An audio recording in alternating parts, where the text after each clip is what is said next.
Hello, this is the first academic article for the class that uses quantitative analysis, Presidential Uses of Force by James and O'Neill, 1991. This will be a lengthier lecture than I typically post because this is a foundational piece. It also evaluates Ostrom and Job's piece that we won't read, but it thoroughly reviews it, and so I will be providing some context to that as well. When we think about the literature, what's the organizing question? Why do presidents use force abroad? Think about that. Take a minute. Why do presidents, not why should, ought, no, those are normative. Why do they? Obviously, there's political and policy implications to answering that question. We also will use the use of force in this class as a means to evaluate how scientific inquiry is conducted on a topic. Finally, this particular lecture will also help set out article review practice and identify what you need to do when you select your two articles for the course. How to read an academic article. First, if you have 5 minutes, read the abstract. That's all you have, read the abstract. If you only have 10 minutes, you need to read the abstract and the conclusion. You need to review the entire article. So for this class, to do well, you need to do the reading. It's a reading intensive course. It would be whether it's online, whether it's compressed, whether it doesn't matter the content delivery. It's a difficult and demanding class in terms of some of the readings. Now the chapters are not, some of the private security stuff is not. There's easier readings in each section of the course by design, but you need to dig into them. There are parts that you won't understand, but that's what I'm here to help you with. Right, so what do they actually investigate? This is one of the few articles that doesn't provide a whole lot of new theory. What they do is extensively review Ostrom and Job's piece, which is foundational for how we understand the use of force, because it showed that domestic factors, not international, domestic factors, are better predictors of a president's use of force abroad, right? So the president's obviously not using force domestically. Wait a minute. Shouldn't what's going on in the world influence how the presidents use force? Should. Ooh. Remember, we're doing non-normative investigations. We have a dependent variable. When does the president use force? Scholars are giving us insights. What's the key finding? You can just read that and let that sink in for a second. Pause the video, read it. As I mentioned in other slides, the slides without the videos are all posted to Canvas because of size. So if you want, in this case, to get those last couple of words, or you want to have them up next to the video as it plays, whatever's best method for you, remember that they're there. So when I think about the literature review, how do you identify important pieces if you're unfamiliar with the literature? Well, this article is nice because it's abundantly clear that Ostrom and Job is the main piece on which they're building. They spend pages reviewing Ostrom and Job. Typically, in more recent academic articles, you will have one or two pieces that may occupy a paragraph. If literature is occupying a paragraph or two, it's hugely important. Sometimes it can be an idea. And the way this article also does this well for us, that when you're reading through in the introduction, they say there's this line, questioning independence of foreign policy from domestic politics. So up until the 80s, Ostrom and Job, and then into the 90s, realism, this idea that states are the same size or similar actors, it's a systemic system, so you respond, it's a self-help system. Where you are within the system determines what you do. Domestic politics doesn't really matter, so we don't even have to study them. What scholars systematically take down, remove, is that idea that domestic politics does not matter. So what I'm saying when we think about the literature review for an article review, that statement right there then goes on to have 5 or 6 important citations. You don't have to pull every piece of literature for the article review. But you do need to be able to say is, oh, that's clearly an important idea. There's a bunch of scholarship on that point, even though the authors only use one sentence to articulate it. That's important. This does take practice, and I will review your article reviews just like I will any other material that you send me if you send it at least a day before it's due. What they also identify is that uses of force can be international, domestic, or political decision making. There's 3 factors that determine use of force. All right, so this Ostrom and Job review. Ostrom and Job have a different assumption of presidential decision making. They argue that because the world's so complex, presidents only pick from a limited number of options. The decision theory in psychology and other fields will tell us a bit about this as well, that there's 3, like you kind of limit it down. And when you use force, there are only 3 roles of the president that fit: commander-in-chief, chief executive, and a political leader. Those 3 roles, as you narrow complexities, influence when and how you're going to use force. What they find, what Ostrom and Job find, is that domestic factors matter more than international ones. This is in direct contradiction or orthogonal to realism. And it's an important point because now, as this is the first kind of review of use of force, as we think about the evolution of that idea, Ostrom and Job actually comes before James and O'Neill, but it's a thorough review. Now you have James and O'Neill. You're going to read Benjamin Fordham's. There's another lecture on the use of force. And then next week, we will discuss Congress and the use of force. So we get this idea of how force can be used. That you need to hang on to. And that domestic politics matters.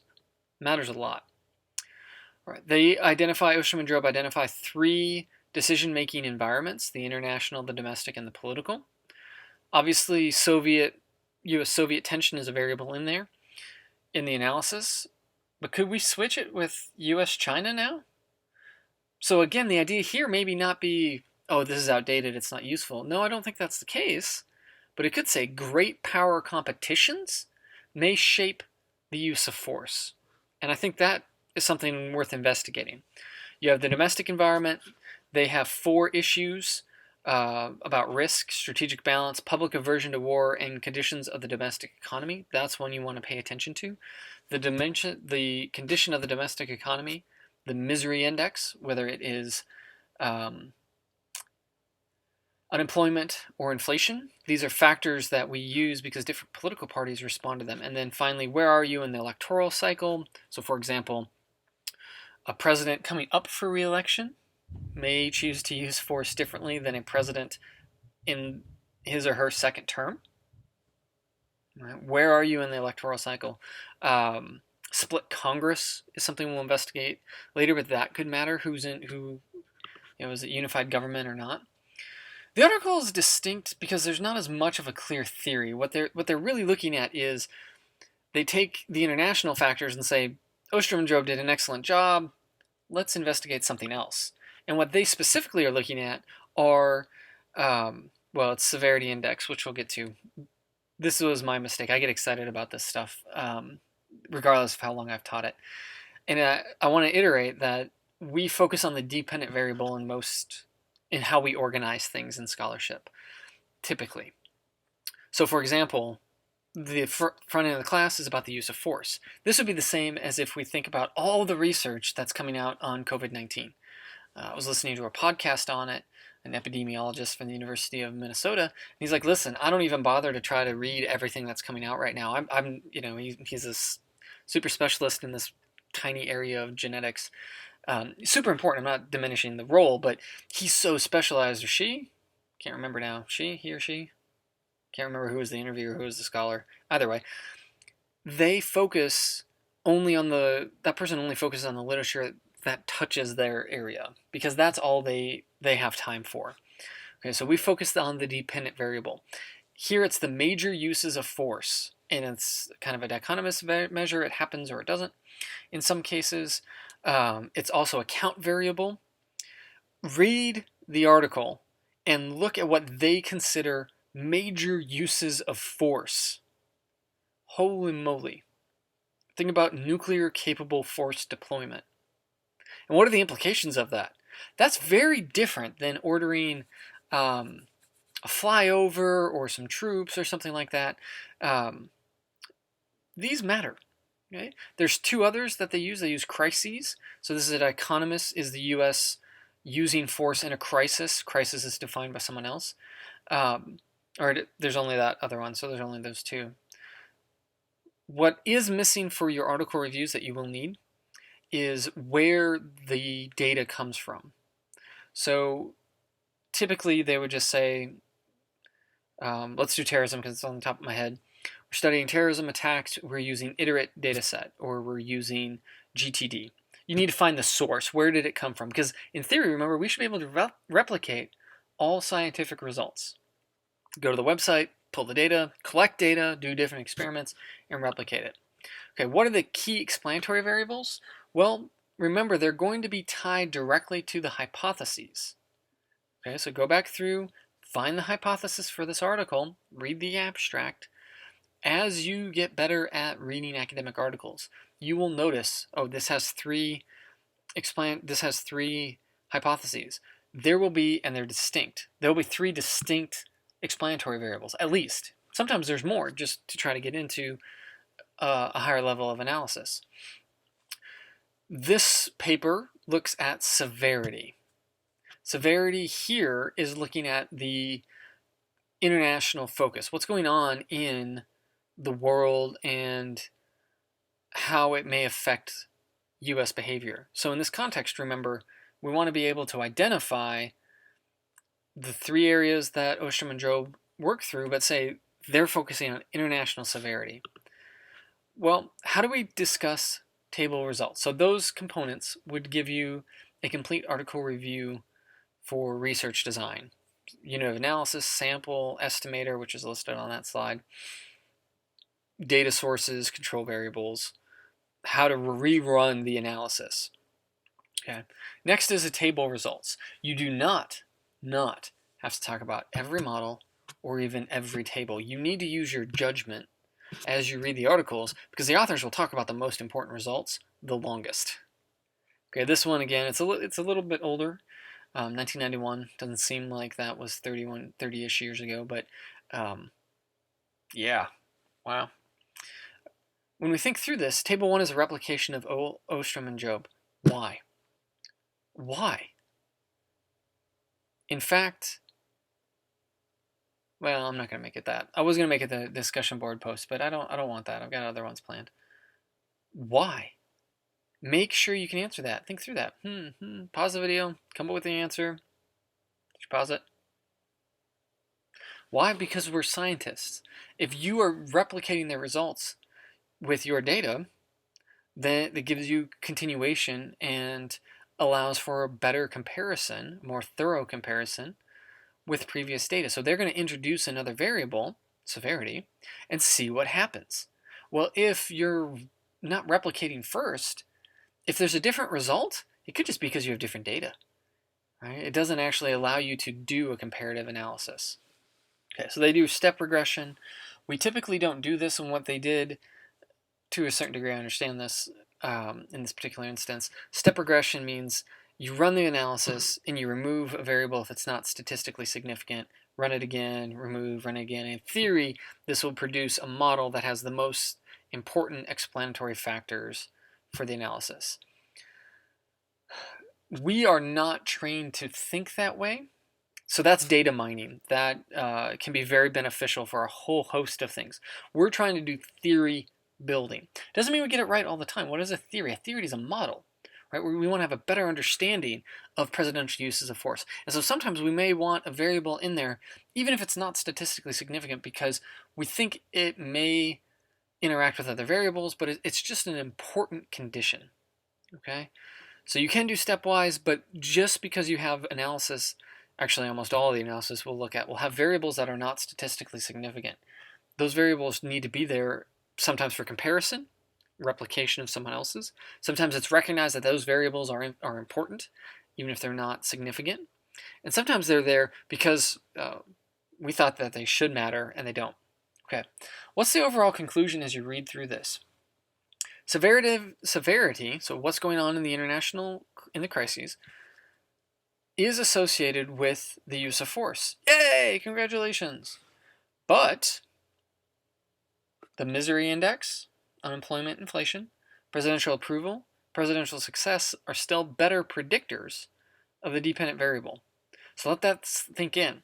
Unlike Ostrom and Job, in this article, we're looking specifically at what's going on in the international system. That's less effective at predicting use of force than the misery index and presidential approval. All right. The table 3, again, you don't have to get into the results. You can ignore the mathematical equations, but you need to, this paper is old. Find the substantive effect. Now, there aren't as clear sentences in this paper as there will be in other ones and the ones you will pick. You will find a sentence or paragraphs or graphics that show us what's the probabilistic effect of this variable. Another way to think about this is, why do we care? The way I put this in concrete terms is, we could say, we could spend another $5 billion on special operations forces and decrease a terrorism attack by 6%, or we could spend the same amount of money on foreign aid and reduce it by 8%. Which one is better? Well, at least you have a comparison, and those are hypotheticals. Just made that up.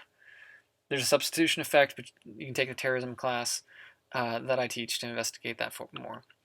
So what are the conclusions? Read that paragraph right there. They tell you. They pull it out. The results undermine realism, support Ostrom and Job, but more importantly, what are the implications for American foreign policy? When domestic factors are better predictors of the use of force, major uses of force, what does that say about American foreign policy? Now remember, this is just one article, and we're going to read several others. But that's an important thought. Right, the final exercise of an article review is theoretical extensions, and this is where I'm the most demanding, because the rest of this is designed to train you to read dense text quickly. Get in, get what you need, get out of that text. If you get lost in estimators or samples or some of the literature review, that's important stuff. If this is your field, if this is what you're producing, if that's where you need to be, I don't care what job you're going to go to next. You're going to need to be able to read dense text quickly and pull out what you need to know. Up until the theoretical extensions, all of that is training for future employment, future classes, to speed up that process. Theoretical extensions is about how well you think. Think about how to take that article and make it better. What did the authors forget? What could you extend? Now, this is not a data extension, so you don't get to say, oh, this thing ended in 73 or whatever. I will update the data until 2015 or 2018.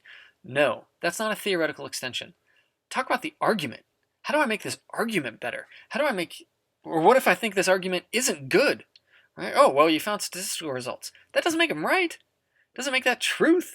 It means that's what this is. This article suggests this. It's not how science works. Maybe they're wrong. Figure out a way to make an argument and theoretically extend it.